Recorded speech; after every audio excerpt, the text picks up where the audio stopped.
Stop scrolling and start learning. This is Dar, and today, may ituturo na naman ako sa inyo. So, let's start.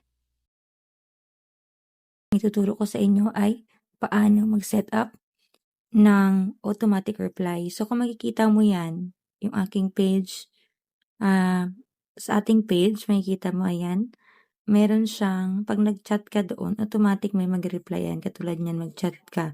Automatic may mag-reply. So, kung paano yan, tuturo ko sa inyo. Una, punta tayo dito sa ating Meta Business Suite. Kung makikita nyo, yan yung Meta Business Suite natin. Ayan. Tapos, punta tayo dito sa inbox. Okay. Ayan, inbox natin. Punta tayo dito sa tatlong dot sa taas. Ayan. And then, automations.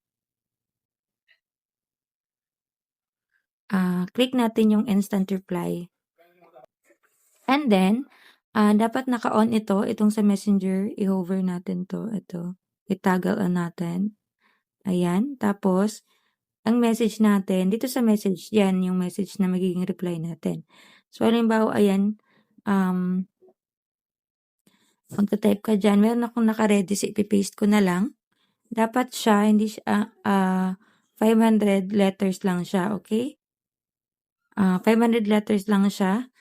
Dapat hindi sumobra dyan, kasi pag sumobra dyan, hindi siya mag-save. So, kung okay na siya, save mo lang. Click mo lang save. And then, dito din, save. Ayan. So, kung makikita mo, pag i-chat natin yung ating page, ulit tayo dito, okay?